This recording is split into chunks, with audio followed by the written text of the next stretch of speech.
Hi everyone, my name is Emily and I'm one of C.A.S.E's emerging leaders. I'm going to be answering a few questions for the newsletter today.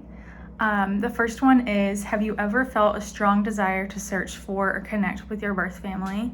If so, what steps have you taken to explore this? Yes, and this is actually the reason that I first came to C.A.S.E as a 16 or 17-year-old.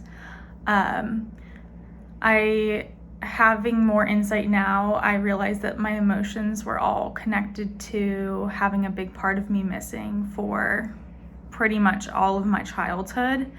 I like to refer to my emotions as a messy ball of yarn that my therapist helped me to untangle at C.A.S.E.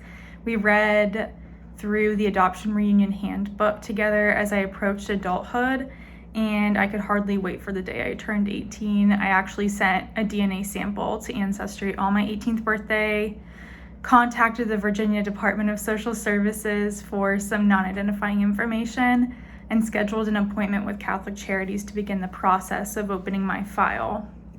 I got my DNA results back a month later and was lucky enough to have a close family match, my older sister, who was also adopted as an infant. The next question is, have you found it beneficial to connect with other adoptees in your community or online to share experiences and offer support? So for this question, I really wanted to answer this because having a community of adoptees with an unspoken bond was one of the reasons I initially was interested in the Emerging Leaders Council. Ever since meeting my first adoptee friend in the 5th grade, I've sought this connection with the adoptee community however I can. Now this is mostly done through social media. I follow lots of adoptees and adoption awareness and education pages, as well as adoption organizations and foster care organizations.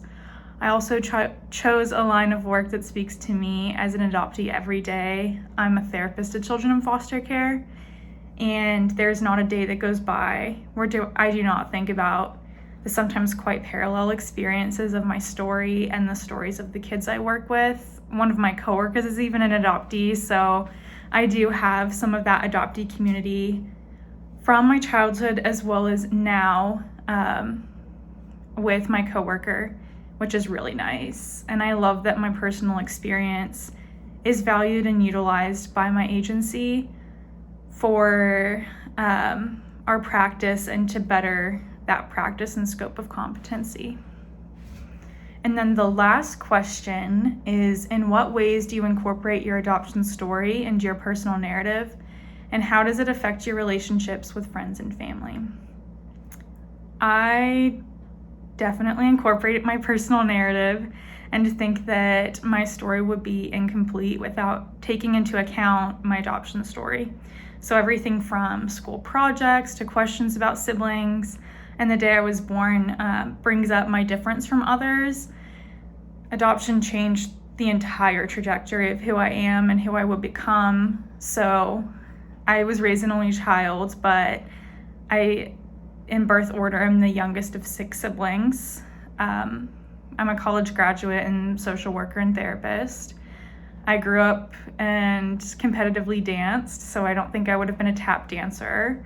I love to travel, and those are just a few of the big ones that stuck out to me. When the opportunity arises for me to share my story, I definitely do, even if it's a small question about siblings. Any chance I get to challenge others to think critically about family and adoption is a way of educating and normalizing my experience so others can live their truth in their adopted or foster care out-of-home placement journey without stigma.